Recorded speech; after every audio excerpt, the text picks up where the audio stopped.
welcome to Frejas Fiber. This is Freya and I'm her mom and co-host Sigrid. We live in Sweden, where I'm a Waldorf/Steiner teacher. It's called differently in different countries. And this little girl is home with my mom right now, and while I work 4 days a week.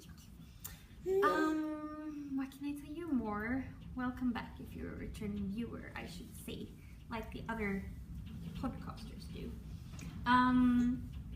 Yeah, we live on Österlen, a beautiful place in Sweden, in south of Sweden, with amazing nature. I really recommend you, yes I do, to come here if you visit Sweden. Yeah, when I was 15, I signed a contract with myself that I would live here because I think it's the most beautiful place on earth. We live in an old house, something in Sweden called Skånelänga. It's a long house that's particularly common in south of Sweden. Yeah, that's you. That's you. But I have decided to, sell my house, so I have to find another one. The one we live in now is too big, and it has a pool and a sauna, and I really don't use it, so I'm looking for a smaller house with garden where I can grow vegetables and yeah, live our little life. Hi. Hi. So now I've met with 4 different realtors, and yeah, I have to make up my mind this weekend. Today when we're recording, I'm not sure when I will publish this, it is International Women's Day, yay! I have a big problem with this day since a lot of people say congratulations. That's like saying congratulations on World Hunger Day to starving people, but yeah, we'll fight on for equality. Sweden is known to be a very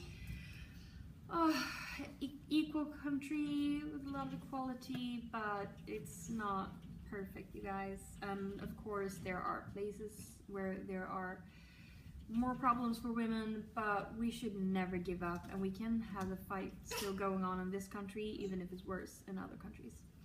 And it's not as good as we think. We had a huge Me Too campaign when this one was born, and yeah, and yeah. So, what do feminists do on International Women's Day? I don't know. I'm gonna hang out with you and record a podcast or a vlog, and we should talk about these, don't you think? So,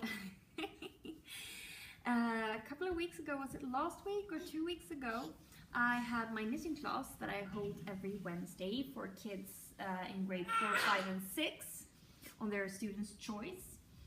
And a girl asked me if she couldn't turn her knitting into a scrunchie, because we were knitting what's it called, I-cord,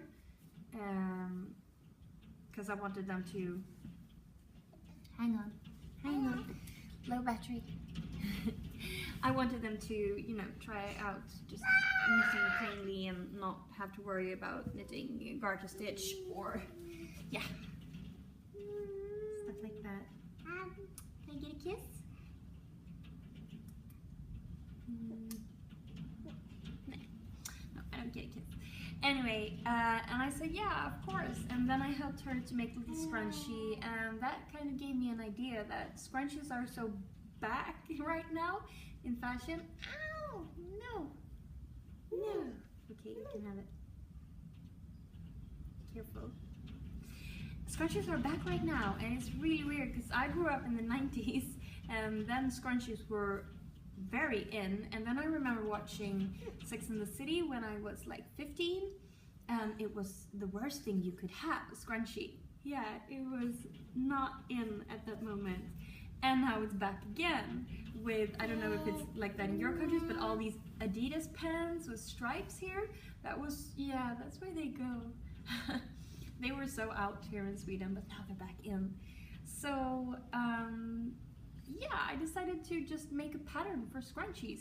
And right now it's being test knitted. So what you need will be four needles, deep ends, and a crochet hook, some elastics, a sneaky baby. No, you don't need that. This is the one I did with the sock yarn. And this is the one in mohair, my favorite one. And this is when I'm really close to finishing it. This is from the pattern. And yeah, here they all are finished. So the scrunchies I've made look like, this is my big one. This is the smaller one. And we have a big pink one. Pink and blue. Should we show it? Yeah, you really like the scrunchies, don't you? Yeah. So this is made with some actually sock yarn, but I really like the colors. And this is made with some Alafos loopy Icelandic yarn, the small one. And that's a bit rougher and more rustic. And I think this would be good for very fine hair. I think this would work better for fine hair. And then I have the mohair one. That's my favorite. It's just like a little fluffy cloud to put in your hair. So I've been wearing this all week. And yeah, I really like it. Oops! And I have some test knitters now testing the pattern. It's the first pattern I make. I promised myself I wouldn't make patterns because I hate math. But this isn't really a pattern, it's actually more of a recipe with just suggestions and pictures and texts about how I did my scrunchies that could inspire people to do some of their own maybe. Mm-hmm. And what are you wearing? We found an old cardigan. It's almost too small for you, but it's a bit short in the sleeves. Yeah, but that's the Lilla Sundsjö cardigan on Ravelry by Döderjök. I don't know what her name would be in English, but I really love this one. It's yarn from Bovens Spinnhus. It was a local yarn producer where we used to live outside of Stockholm. Yes, that I bought before you were born. Yeah, I knitted this before you were born actually. Yeah, and it still fits. Mama, yeah, Mama made you that. And now you're 1 year old. Yeah. Now you're 1 year old and you can still wear it. That's what I love about knitting clothes for babies. Like they can use it for such a long time. And right now I'm making, I think I showed this on last episode or vlog. It's a little cardigan. As you maybe can see, the front is finished, one of the fronts, one arm, no. Yeah. And I've done the back, and I started on the second sleeve. So I haven't decided. I know this isn't the right side to use it, but I kind of like this side too. I don't know, what do you think, baby? This is some yarn I just had in my stash from, I think it was around when she was born. I bought this. Yeah, that's right. I talked about that in the latest vlog, right? That I did knit a similar one, but with much finer needles, so I didn't have the patience to finish it. Thank you. Do you want a scrunchie now? Do you want to play with it? She loves the scrunchies. Yeah. Yeah. No? You don't? Okay, fine. You can play with them. It's okay.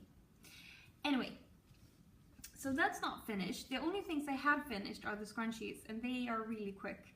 I feel that that was a slower knit than I thought it would be. It's on needles 4.5 millimeters, and no, actually 4. I think I used 4 millimeter needles, and it's taking longer than I thought. And I'm also still working on my flaum with the Llama Soft yarn that I got from Ghanafarm.se. They sponsored my giveaway a few episodes ago. So yeah, maybe you can see some progress on the flaum. Yeah, it was supposed to be in fisherman's rib, but I actually continued in just 1x1 rib because I don't want this to be too thick. Fisherman's rib gets really, really thick, and that's not what I want for this cardigan. I would like to be able to to wear this cardigan more seasons than just winter time. So yeah, that's why I continued in just 1x1 rib. Maybe you can see it close up here. I think it would be good. But that also takes forever. This is in 4.5 needles, but now I actually switched to 5mm needles because I thought it would be just faster, and and since it's gonna be a loose fitted cardigan, I don't think it's gonna matter that much. What do you think? Yeah. What else can I tell you? What can we tell them more?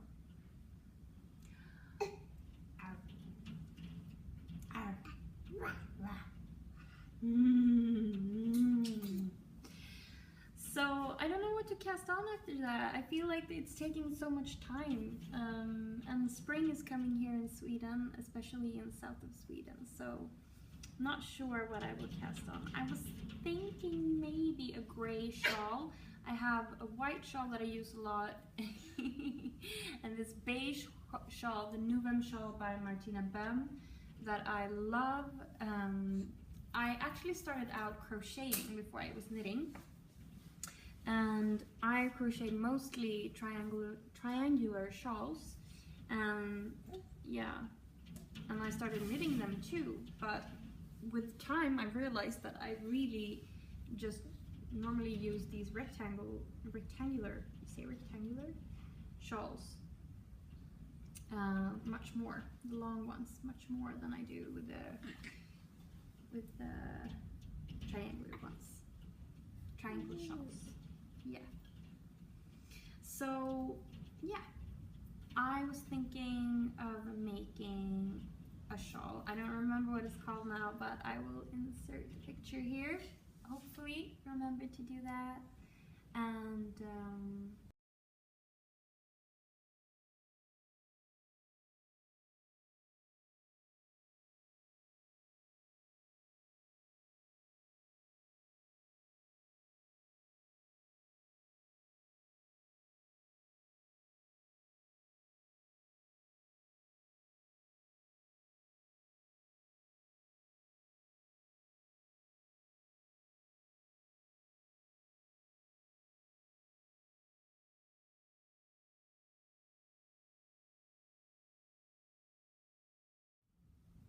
yeah, I was thinking of making it gray since I don't have any gray shawls, and I have a gray cardigan that I use a lot, and I have a lot of gray clothes. I mostly use natural colors, if you don't already know that, and yeah, it will be good with a gray one. I had a gray one that it was a triangular one, and it wasn't big enough, so it has become a baby blanket. What are you doing? What? My mom lives with us, and she has started making these noises because when my mom bends over, she goes like to pick something up, and now this little baby has started to groan every time she tries to do something. That's very funny. But yeah, I think I might cast on a hat or something for you, maybe a more spring hat, since the ones you have are pretty wintry and very thick hats that I made you this winter. So I'll, like I said, hopefully have inserted a picture of the shawl I want to make in gray. I think I have enough yarn in my stash But you know, my stash is mostly single skeins, and yeah, I need a pattern that can combine different single skeins that I have. What do you think mommy should knit? I would love to, in the springtime, knit her a cardigan, maybe in cotton or something, maybe recycled cotton. Cotton isn't that good for the environment, so recycled cotton would be great, or maybe bamboo. I have actually 3 skeins of bamboo that I could use. Since we care a lot about the environment and sustainability is a really big part of my life. So I thought you could join me at, I was going around in a road trip with my mom and one of my best friends, visiting secondhand shops and vintage shops, and I found really good stuff, and yeah, I thought I should show you what it looks like at secondhand shops here on Österlen in Sweden. So nice talking to you, and we'll be back shortly with another vlog or podcast. You want to say bye? Tack? That means thank you. Tack, tack. Bye. Do you want to say bye? Bye bye.